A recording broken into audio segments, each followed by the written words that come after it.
So let's start by defining what a family is, right? And most people, when we think about families, we think about the personal family. We think about people who are close to our heart. That's our mom, it's our dad. Maybe it's our dog. Maybe it's our neighbor. Maybe it's Aunt Sue, who's not actually our aunt, but she's considered family, right? That's a personal family. But then the government says, well, actually, Aunt Sue isn't actually your family because there's tax implications and there's medical implications for calling people family. So the government has its own legal definition, and the legal definition is changing, but oftentimes it includes people that we're blood related to and people that we are legally in a relationship with, meaning we're married with them. So biological children, that's going to include spouses, that's going to include adoption, right? And so, realize when we talk about family, we're not always talking about just the people that we consider family, but the government also has its own definition. So, another thing to realize that in sociology, a lot of times we talk about big groups within a society, and those big groups we're going to call institutions, right? So the family is an institution. It's a big group of people. There's a lot of expectations placed on families. We expect families to care for, provide, train up, be there for people in those like hard times.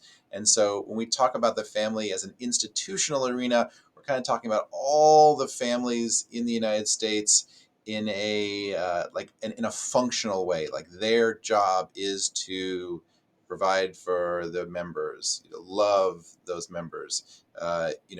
We oftentimes, if there's spouses involved, expectation is that they be sexually faithful to their spouses, right? So all right, moving on to sociological theories. And so think about a theory as a perspective. If I had sunglasses, I would put those on. When you look through them, the world changes. I mean, it doesn't actually change, but your understanding of it changes. And depending on the tint of the sunglasses, some things are going to stand out more than others. And so all right, moving on to conflict theory. Conflict theory is the theory that there are a couple of groups in society and they are in conflict with one another. Surprise, surprise. Usually it is the rich versus the workers. The majority of the population is working to make money for the owners of society. In sociology, sometimes that looks like the factory owner decides the wages and the hours and the benefits for its workers who are a part of families. Basically, that there's certain groups in society have a lot more power and privilege than others. So, moving on to feminist theory, these are a little bit newer. These theories, feminism looks at how gender specifically uh, dictates, controls, alters the way we do family life. So for instance, what does it mean to be a woman in today's family? Well, you could look and say, well, today's family, we expect women to work oftentimes full time, even if they have children, but also to be the primary caretaker of children and the home. Right. Well, that's a lot. But it basically looks at like how gender changes what people do within the family, right? So despite popular opinion, or contrary to popular opinion rather, feminists are not anti-men. In fact, feminists would say to men like, hey, you're in a box that controls what you're allowed to do and say, just like women are in a box controlled what they're allowed to do and say. Moving on to exchange theory. Exchange theory looks at how we form relationships and how we interact within those relationships based upon getting the most for our energy and our money. So it's kind of saying, like, when you go to the grocery store, you're going to look for the best deals. You want the highest value at the lowest price, right? And so it's saying we do the same thing when it comes to families. When we are looking for a partner, we want the best partner we can get who's going to cost us the least in terms of energy and things that maybe we don't want to do, right? And so that's maybe why people who are highly educated tend to marry other people who are highly educated, because they're both like getting the most for their assets, being like a high education. All right.